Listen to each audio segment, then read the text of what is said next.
Hello, Namaskar, and welcome to the CAA Show. CAA, as all of you know, is Conversations and Analysis, and my name is Juggi Bhasin. So, why is it that the old, hard left secular lobby is so opposed to Naya Bharat? Why is it that the same secular lobby is opposed to the Ram Mandir? And many people say that in some aspects the Ram Mandir is symbolic of Naya Bharat. Why is it that in aspiring India, the India of today, the aspirational India, religion suddenly is the talking point? It has come to occupy center stage in our lives. Could it be the fact that now that the Ram Mandir is almost completed and it would be inaugurated very shortly? Or could it be another fact that the hard left secular lobby knows that it is on its way out, it has lost its relevance, it might just become what we call a footnote in history?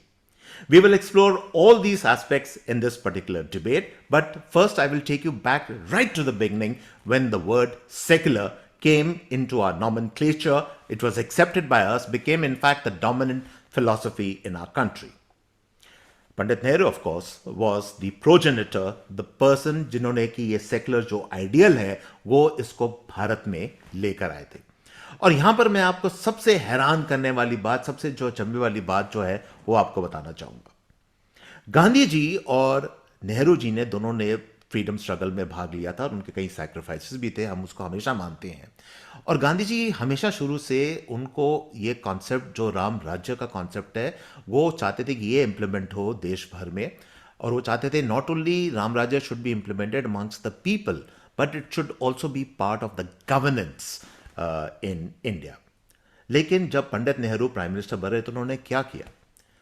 Pandit Nehru ने राम राज्य तो छोड़िए, वो तो राम राज्य को तो एक साइड में हो गया था. वो उन्होंने एक वेस्टर्न यूरोपियन फिलॉसफी, उसको वो भारत में इंपोर्टेड फिलॉसफी को भारत में लेके आया और भारत के ऊपर थोप दिया. And this philosophy was called Fabian socialism. Fabian socialism was gave birth to this entire concept of secularism, of left, of liberalism, and Nehru ji saw to it that that philosophy was imposed on India. और ये सब करने के लिए नेहरू जी को क्या करना पड़ा कि उनको ये फिलॉसफी, एक एलियन फिलॉसफी, एक जिसे कहते हैं बिल्कुल एक अलग फिलॉसफी जो हमारी फिलॉसफी थी. और मैं अलग क्यों कहता हूं जरा उसके बारे में मैं एक मिनट पहले बताना चाहूंगा. क्योंकि देखिए, हम राइट फ्रॉम द बिगनिंग हम एक रिलीजियस माइंडेड कंट्री हैं और इसको कोई डिनाई नहीं कर सकता. राम राज्य चाहे इस्टेब्लिश हो या ना हो इन फॉर्मल टर्म्स, लेकिन एक्चुअली घर घर में तो जिसे हम कहते हैं राम बसता है. घर घर में राम की पूजा होती है. छोटे से छोटे घर में, गरीब के घर में, चाहे खाने को दो रोटी हो या ना हो, लेकिन राम की तस्वीर जरूर हर झोपड़पट्टी, हर छोटे घर, बड़े घर, सब जगह होती है. तो राम राज्य तो ऑलरेडी है, लेकिन एक जो विदेशी फिलॉसफी है उस पर हमको बाहर से वो फिलॉसफी हम पर थोपी गई. सो to help Nehru succeed in this endeavor, what Nehru did was he created what I call an elite class of people. और ये elites कौन थे? ये elites में सबसे पहले आपके एक तो पॉलिटिकल क्लास में तो थे ही, उनके जो सहपाठी थे जो उनकी फिलॉसफी में बिलीव करते थे, लेकिन जो सबसे बड़ी elite जो थी was a bureaucracy at that time. To a man, to a woman, all the bureaucrats at that time of that era were socialists. They were people who believed in this philosophy of the left philosophy of the fact that religion, आप अपने घर को अपने घर के अंदर, कमरे के अंदर लॉक, चाबी को उसको लॉक पॉक करके रखिए, बाहर मत लेके आइए. तो ये फिलॉसफी थी उस टाइप की. इनफैक्ट मैं तो यहां तक कहूंगा कि because I have lived through those times, I have seen those times, not Nehru जी's times, much later, but I was growing up in the 70s and the 80s, और मैंने तो अपनी आंखों से ये सब चीजें देखी हैं कि इफ अगर आपको आस्था थी भगवान के अंदर, अगर आप रिलीजियस माइंडेड थे, यूज्ड टू प्रैक्टिस और wear the symbols of your faith, then you are looked down upon. आपको एक हीन भावना दी जाती थी कि आप तो बड़े बैकवर्ड किस्म के इंसान हैं क्योंकि आप भगवान में विश्वास करते हैं. You are not a sophisticated person, you are not a person of western thought and mind, क्योंकि western thought and mind was suppose to be the ideal, the ideal which everyone had to acquire and everyone had to reach, और अपनी जो एक सभ्यता थी उसको, जिसे कहते हैं उसको, कि इसको दूर करिए, इसको पास मत आने दीजिए. That was the thinking at that time. तो ये एक डेलिब्रेट सोच थी जो कि ब्यूरोक्रेसी ने काफी हद तक उनका रोल रहा है इसको इंप्लीमेंट करने में, इसको कैरी फॉरवर्ड करने में, और साथ साथ आपका मीडिया भी उनका सहपाठी था इन सब एंडेवर्स में. और मीडिया उस टाइम क्या होता था? मीडिया तो प्रिंट मीडिया होता था, थोड़ा बहुत टेलीविजन था, दूरदर्शन का, बट वो बहुत ही रूडिमेंट्री टेलीविजन था. तो जितना प्रिंट मीडिया था, चाहे they were owned by some industrialists and all that, jute owners, वो हम जानते हैं, लेकिन to all the media, practically all the media, both men, women, all editorials, all opinions, all writings were basically pro-socialist.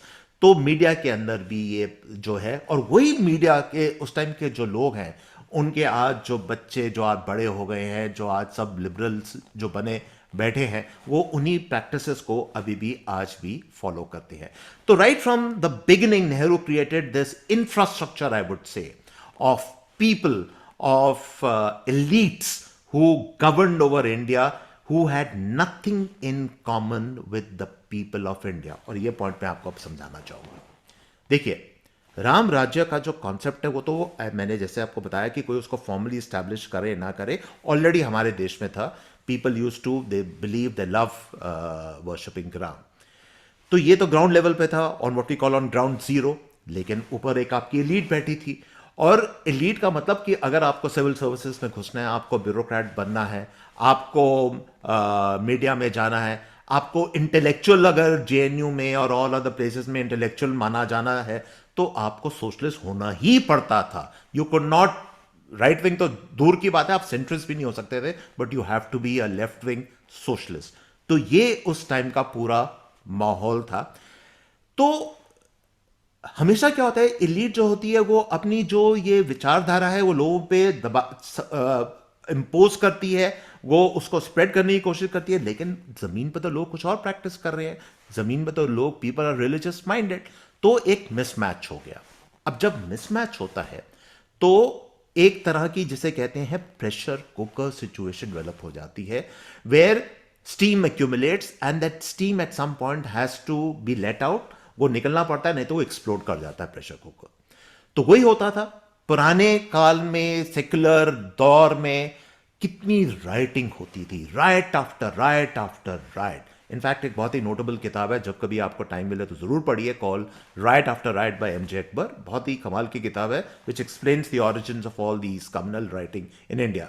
तो बहुत writing होती थी उस टाइम, और उसका वजह यही थी कि जो सुपर एलीट थी, ऊपर से the bureaucrats, they would impose the socialistic principles of कि रिलीजन को दूर रखिए जी, आप रिलीजन को पास मत आने दीजिए. लोगों की एस्पिरेशन ग्राउंड लेवल पे कुछ और होती थी, तो उसे कलर दे दिया जाता था हिंदू मुस्लिम दंगे, और वो भी ये कहा जाता था कि ये हिंदूज करवा रहे हैं ये काफी हद तक के दंगे. लेकिन हकीकत ये थी, लोगों का कोई उनके पास कोई जरिया नहीं था कि अपनी रिलीजियस भावनाओं, अपने रिलीजियस बिलीव्स को ओपनली ठीक तरह से एक्सप्रेस कर पाए, उनको एक्सेप्टेंस मिले, और उनको सबसे बड़ी बात, उनको रिस्पेक्ट मिले.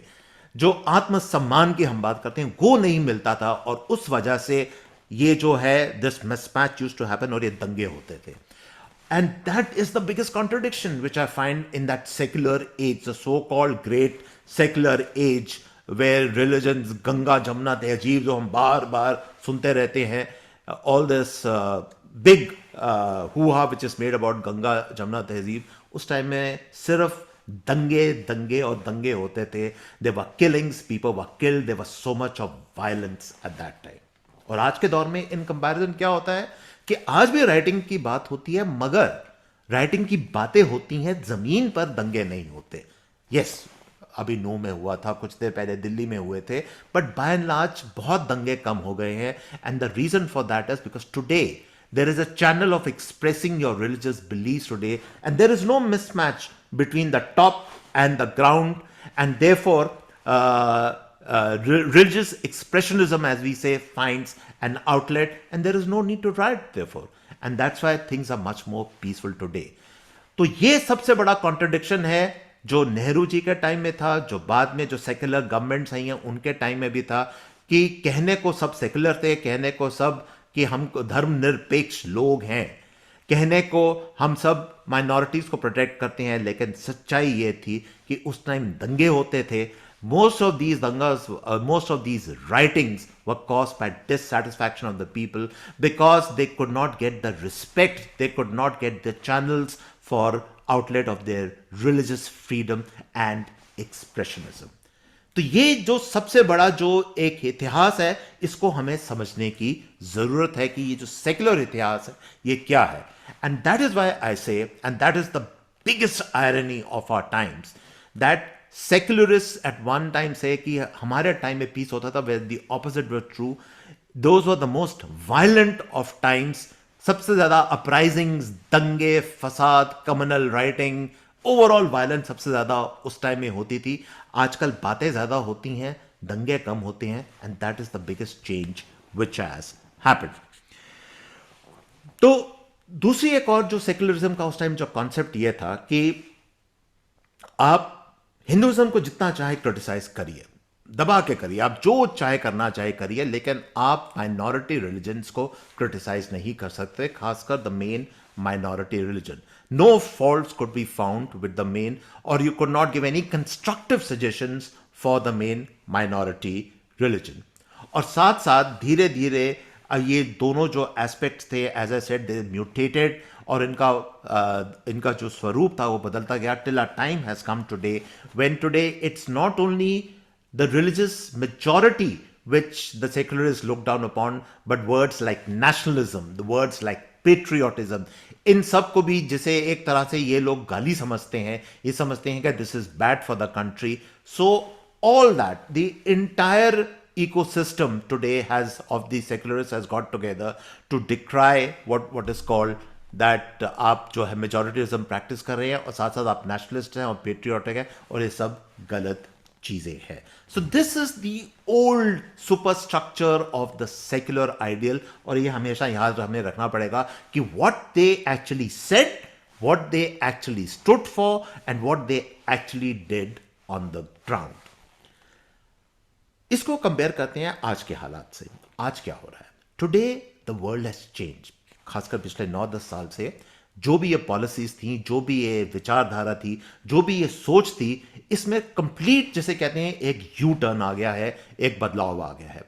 Today we are no longer afraid to express our religious sensibilities. हम खुल के बोलते हैं और हम खुल के कहते हैं हम कौन हैं, हम कहां से आए हैं, हमारी कल्चरल विरासत क्या है, व्हाट इज आवर हेरिटेज, हम किस सिविलाइजेशन के लोग हैं, और हमारी जो सभ्यता है that is not only ancient but it is a very superior civilizational background which we have. अभी हम खुल के बोलते हैं.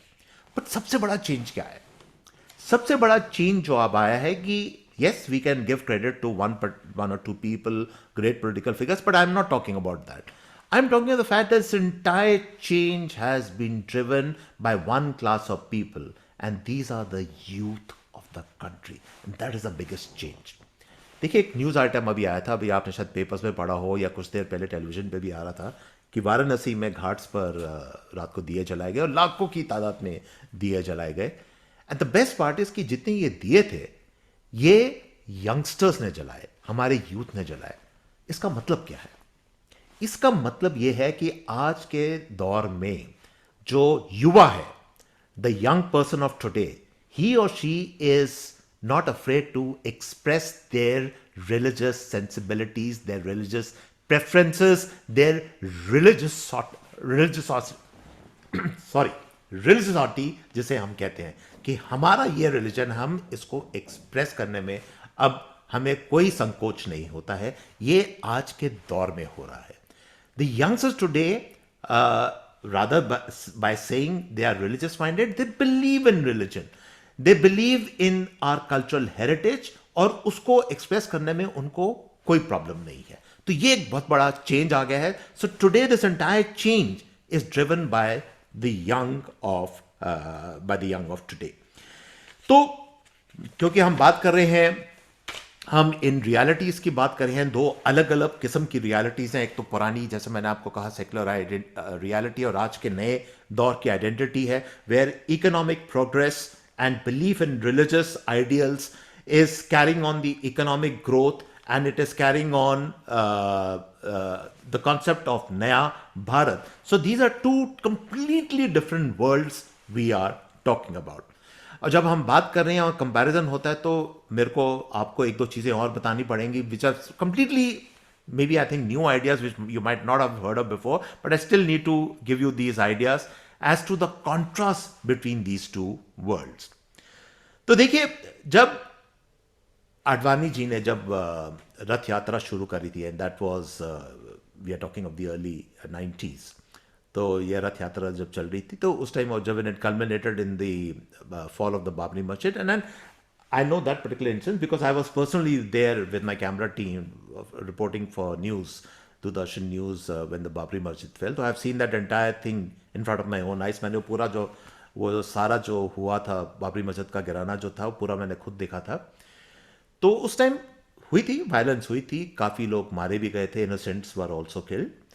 तो एक तरह से कॉन्फ्रंटेशन उस टाइम हुई थी, काफ़ी कई जगह हुई थी, पूरे देश भर में हुई थी. तो वो दौर था जबकि things were not good, communal writing had broken out all over the country.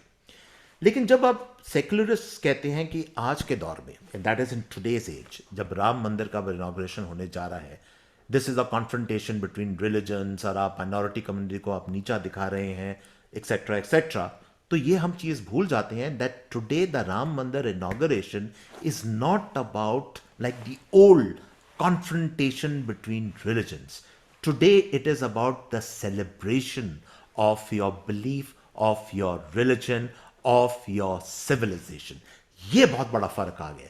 Today we are rejoicing. Today we are celebrating the coming of this temple, not as confrontation to any particular minority community, but as a fact that we are celebrating our ancient civilization of where we come from. तो ये एक बहुत बड़ा अंतर आ गया जिसे लोग नहीं समझते. उनको अभी भी लगता है कि the symbolism of Ram Mandir is confrontation. It is not confrontation, it is celebration. So we need to keep that in mind.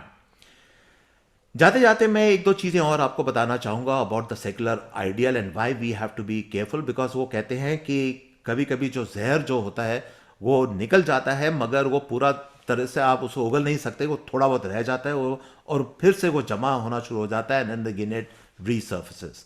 और सेकुलर आइडियल का असली जहर, the poison of that ideology, वो क्या थी? And it rest upon 3 fundamental principles, और उसके बारे में मैं थोड़ी सी बात करना चाहूंगा. सेकुलर आइडियल का जो जहर, जो प्रिंसिपल्स है, that was based on 3 concept. Number 1, it is elitist, और वो मैंने आपको शुरू में बताया कि जो हमारी ब्यूरोक्रेसी थी उस टाइम की, हमारा जो मीडिया था, इट वाज एलिटिस्ट. और एलिटिस्ट जो तबके के लोग होते हैं, उनकी एक चीज़ याद रखिए, वो ना आपके मेजॉरिटी के होते हैं ना माइनॉरिटी के होते हैं. Neither they are for the Hindus, neither they are for the Muslims, they are only for themselves because they protect their own self interest. And this is what the elitist bureaucracy and the media have done in this country for years and years and decades. They have looked after their own interests and not bothered with anyone else on ground. तो ये तो पहला pillar है of the secular ideal, that is elitism. The second pillar of the secular ideal is dynasty. It is always based on a dynastic concept of succession. And I don't have to explain to you what I mean by that. You know exactly what I'm talking about. But the dynastic principle is followed to a letter to the T in the secular ideal. It actually only succeeds if there is a dynastic principle, especially in our country. And the third point, this is a very important point which I would like to tell you, is that the secular ideal is also based on what I call the splittist model. Splittist का मतलब क्या होता है? Splittist का मतलब होता है तोड़ना. This word was first used in the lexicon in terms of the communists, but ये हमारे इसमें भी इसमें एप्लीकेबल होता है, क्योंकि अगर आप किसी सेकुलर इंटेलेक्चुअल से आज बात करें तो वो स्प्लिटिस्ट आइडियोलॉजी की बात करता है. और स्प्लिटिस्ट आइडियोलॉजी किस चीज़ की बात करता है? He talks about Hinduism. They don't look upon Hinduism as an Hindu whole. They look upon Hinduism as being split, कि टूटा हुआ है between different branches, between different subsections, between different sections, like Brahmanism, which they say is evil. Then then they are talking of OBCs, then they are talking of scheduled castes, they're talking of tribals, they're talking of Buddhists. They are always talking in different, as if there is no such thing as a single whole Hinduism ideal or a Hindu person. There are all different ethnicities, different castes, subcastes, and that is why you find that especially in some of the rank and file of the secular class, they are always for these caste census and all these things, because they never want to propagate the idea of a Hindu whole, but rather they want to propagate the concept of Hinduism as splittist, कि ये सब टूटे बिखरे हुए subsection section and factions of society हैं. तो ये तीन मेन पिलर्स हैं of the secular ideal which are to my mind which are really dangerous. और मैं ये नहीं कह रहा कि जब फेबियन सोशलिज्म शुरू में जिसके बारे में मैंने बात करी कि उसमें ये आइडियल्स थे, उस time it was a little more, how shall I put it? It was a little more, it was not so radical. It was something which probably in their own mind they felt was for the good of the people and the world.